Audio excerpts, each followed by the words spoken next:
Hey guys, it's your girl Jo here, back at you with another video. For those guys who are new to my channel, welcome. My name is Jo, and this is a channel where we have open discussions through books and film, and sometimes I do writing, lifestyle, and traveling related videos. But for today, I wanted to do a sit-down discussion video with you guys because I was recently inspired from a video by my girl Kathleen over at Worth 1,000 Words, and she did this video called Why I Hate BookTube. And despite the title, the video is not exactly what you would think. It would be about, she was talking a lot about how much she did like BookTube and how, you know, this culture that we have, the use of clickbait to garner attention. And she kind of went into questions I never really considered when I thought about BookTube. And yeah, so I just wanted to dive in and do a reaction video to her video. I will leave the link up above so you guys can check her out. Please subscribe to her channel because she makes amazing, if you love my discussion videos, you would love her discussion videos as well. She is absolutely incredible. And so I wanted to talk about the general attitude that we have, I think, in terms of BookTube, whether you're someone that just watches videos or makes videos or does both. I feel like it's a very interesting discussion to have in terms of the way that our attitude is towards each other, I think towards the hierarchy of BookTube and all of that in between. So I talked about this a little bit, the truth about BookTube, where I basically was analyzing the different layers that BookTube has in terms of the top to the bottom to the smaller YouTubers, how advertising is saturated in BookTube, and how that definitely plays a part in terms of the quality of the videos, what tends to garner the most attention, and all of that. So that video actually is what brought a lot of you guys to my channel, which I'm very, very appreciated of. When I made that video, I did not know that it would go to that extent. I didn't know that there would be so many people that would watch my video. To be honest, I thought I would actually get a lot of hate from it. And so I was very, very surprised by how much attention it was garnering. And what I didn't realize was the title. I didn't think much about the title. I just said that, you know what, this is the truth, that this is at least the truth that I interpret the truth as for BookTube. So I'm just going to do a video of doing that. I didn't even do much. I did not even edit that video. All I did was I uploaded it, created a title, and just put it up there without even thinking of it. And that's something that as a creator, you don't really think about, these natural phenomenons that we tend to do. We do use certain titles to capture our audience, to get them to watch our videos as a use of clickbait. I found that extremely, extremely interesting. I think that when you go so long watching videos and making videos, they just become a knee-jerk reaction, and you do it so naturally you don't even realize you're doing it. And sometimes you'll have videos where it'll garner a lot of attention, and sometimes you'll have videos where little to no one is really watching them. And so it really goes in it depends on where the tide is pulled, depending on, I think, the time period, what topics are being trendy, what are people interested in within that time span. And so definitely a lot of things come into play when you are a creator. I want to also say this, there is also this level of disengagement, I think, between people that are creators and put videos up on YouTube and also have connection with other YouTubers or content creators compared to people that just watch videos. Because I think people that just watch videos, there is a little bit of a disengagement in terms of not really understanding the amount of work it actually takes to create a channel, to stay persistent in creating videos. And I'm not talking about getting all dolled up and putting makeup on and sitting in front of a camera. There's a lot more work that goes into it. There's consideration of what you say. There's consideration of how you want to conduct yourself on video, how you want to, how can you articulate yourself in the best way possible. And so, and on top of that, sometimes it's a lot of research. Sometimes there are, you know, you might not be the first one to jump on the bandwagon for a certain topic, and it might take you some time because you want to really think about it. These are a lot of aspects of the creative experience that I think people that just watch videos don't think. It's not as easy as just watching a 5-minute or 10-minute video. There's a lot of work that goes into it. And so there's definitely this disengagement between them, because especially when I see across BookTube or even across Twitter of people criticizing people that maybe use clickbait. Or for instance, here's a perfect example. Kathleen talked about the phenomenon that was Zenith and all the hate that it was getting, and Sasha Alsberg and Lindsay Cummings and all this controversy that went around it because they're well-known booktubers, and why the book was so bad. Now, a lot of people were actually criticizing small YouTubers that were talking about this book and talking about it honestly, because people that may be like the big booktubers that are close friends with Sasha and Lindsay, they might ruin their business. It's not only that they're friends, they're also business partners. They might ruin their friendship, their partnership. And so there's a lot of responsibility, I think, that we don't consider when we think about the big booktubers. You know, they also have they have partnerships with publishers. They have partnerships with people that that sponsor them. And so they owe that loyalty over, I think, the general public. Now, is this a bad thing or a good thing? I don't think it's a bad thing for their part, because this is for a lot of them, this is what they do for a job. And so whatever you have to do to abide and keep up with that job, that's what you have to do.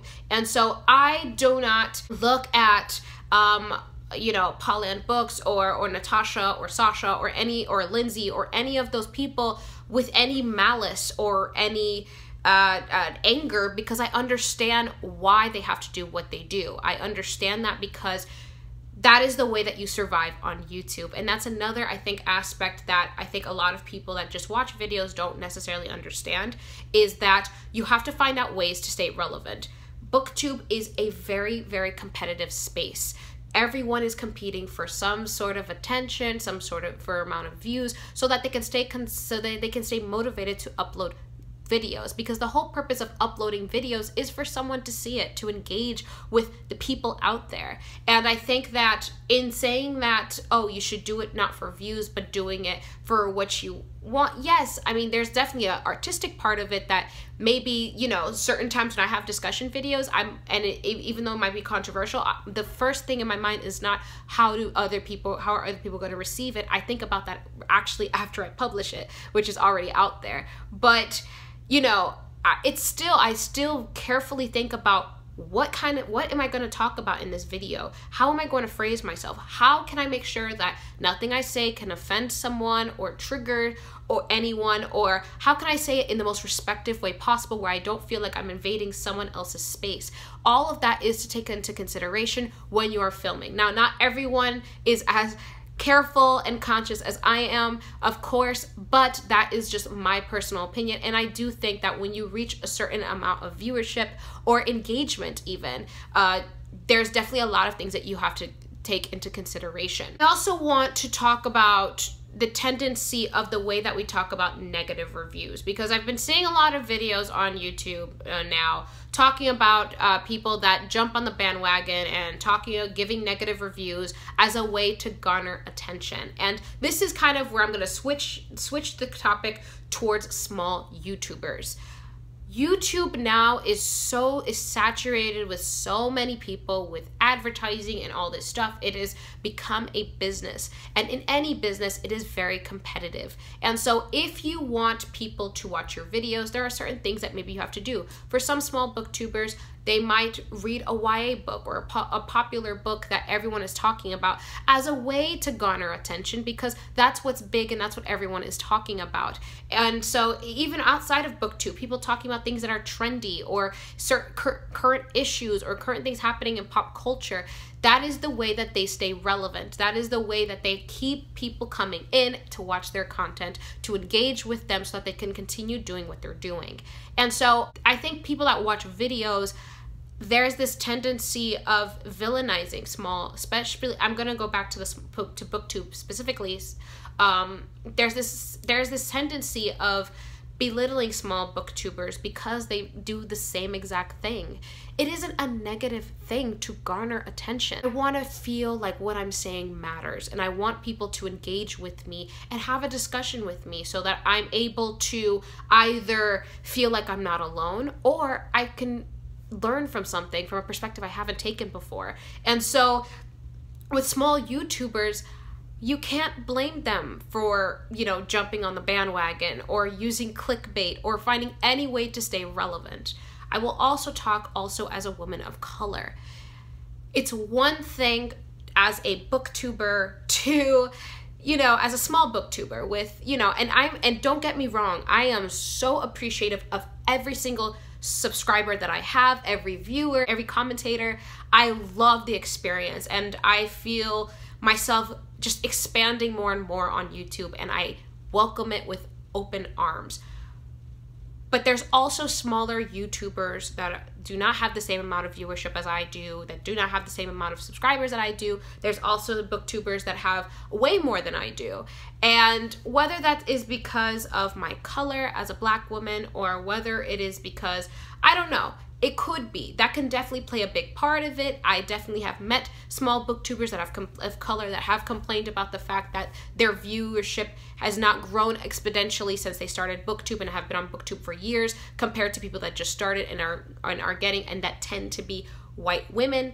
I definitely see that trend happening as well. And so, like, again, it is very, very competitive. And I do think that there is this even more competitiveness when you are a person of color. It's something that we tend to not talk about, but there is something to be said when most of the big booktubers that have hundreds of thousands of subscribers, have thousands of views on their videos within an hour, are all white women and maybe a few men. And so there's definitely something to be said about that as well. And so I kind of wanted to just make a sit-down video where I really just wanted to talk about the engagement between the viewers and the creators in BookTube specifically, because I thought that it would be a very interesting kind of topic to have. Let me know down below if any of you guys have noticed these kind of trends that I've been talking about, how you feel about it.